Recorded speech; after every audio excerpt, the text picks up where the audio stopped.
Hi everyone, so I'm carrying on today with my autumn watercolour series stuff course, and I am going to do an autumn leaf. So I've just printed something off Google and it's a free pick image. I'm not going to do the whole lot, I'm going to select one leaf, but I'm just really going to show you how easy it is to get that texture on all those autumn colours. So I am using a small bit of Saunders Waterford 5 by 7 inches. I have got my 3 brushes which I use for my beginners series, round number 10, round number 6 and a number 2 rigger, and I've got my Cotman pan palette that is linked in the description. I'm also going to use a knitting needle today, so if you've got something like that, if you haven't, a bamboo skewer will work, or something basically to indent, that's what you need. And I've also got a little bit of clean film at the ready. If you don't have any of these colours, then don't worry, just use the colours you have. So basically, I'm not going to draw anything. I'm going to go straight in with paint, just making sure that this paint is nice and wet. So this is my round number 10, and I am using some cadmium yellow. So I'm just making sure that there's plenty of water going into there. You could transfer it into a well in the palette, but I know I'm working quite small, so I can do this quite quickly. So I'm going to start from the back of the leaf and do that arch shape, and then I'm going to use the point of the brush to start to get a really nice shape in here. And I need to move fairly quickly. Keep dipping into a little bit more water. You want to keep the paint nice and fluid. The more fluid you can keep it, the better that this will work. It doesn't have to be precise. Every leaf is a little bit different, so don't get panicky. If you can use the tip of your brush and use that point to create the shape of the leaf. Now, the smaller you go, the slower you will be.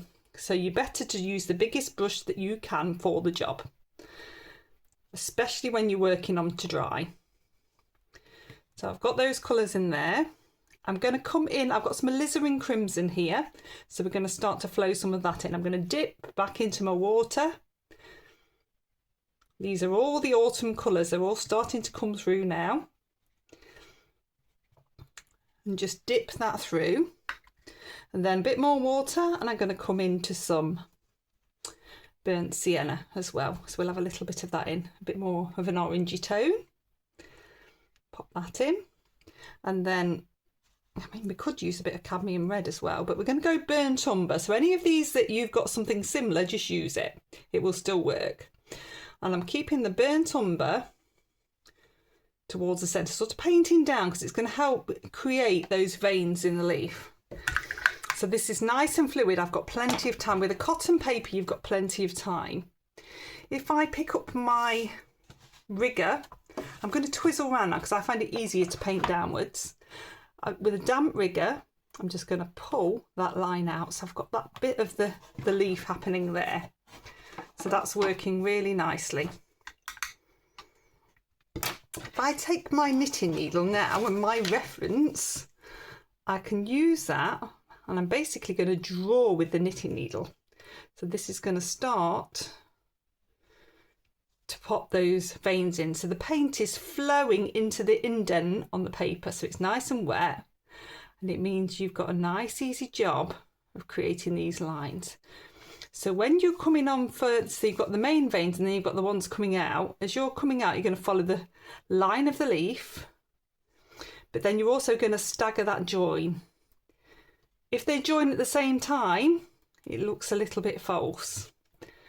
So you want to stagger it.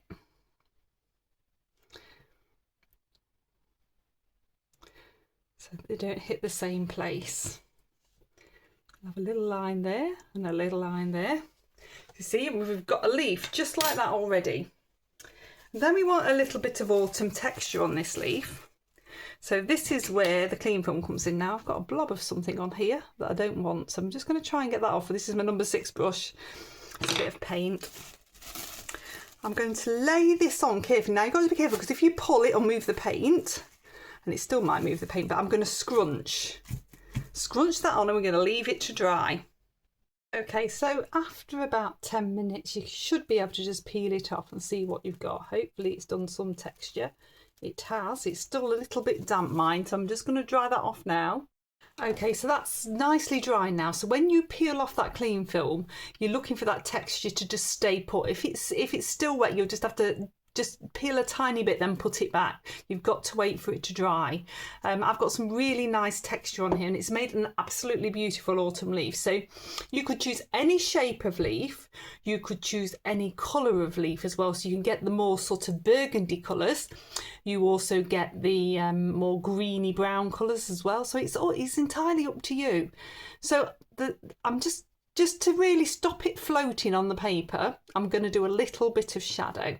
Very similar to what we've done with the conkers and the acorns, if you've done those ones. If you haven't, then find the playlist and do the watercolour course. So I've got a little bit of alizarin crimson there, and I'm making a purple because purple is a great shadow colour, and a little bit of ultramarine blue. I'm using my round number 6, and I'm going to choose a direction of light coming this way, which means that the shadow is going to be this side. So I'm going to come along here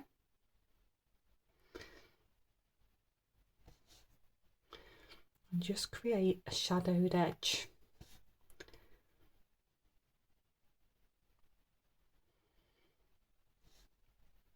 So I'm basically mirroring the shape of the leaf and creating this lovely shadowed edge. You're going to have it here as well.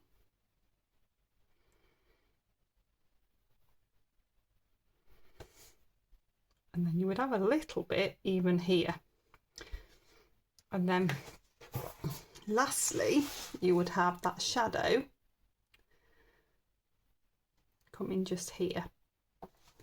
So you're getting that lovely shadow in that just makes it feel like it's sat on a surface rather than floating. If it's a little bit dark, because I've come in with that and it is a little bit dark, I'm just going to use a damp brush, not wet, just to lift a little bit of that off. So where I've started, it was a little bit darker, and that's just made it even. Okay, so I'll dry that one off. So there we go, so that's all finished. Please do check out the autumn playlist that I'll pop here. I'll put another tutorial here. Please do like, subscribe and share around. So we're aiming with these tutorials to give you bite-sized chunks. It's how I do my classes anyway, bite-sized chunks of little bits of learning. And then as part of this course and within the playlist, I'm going to show you how I amalgamate those techniques together and how you can develop a picture that will start to bring you out some style for you. So it's giving you confidence really. So there's this element of copy and learn, and then there's an element of taking what you've learned and starting to apply it yourself. So I shall see you next time. Bye.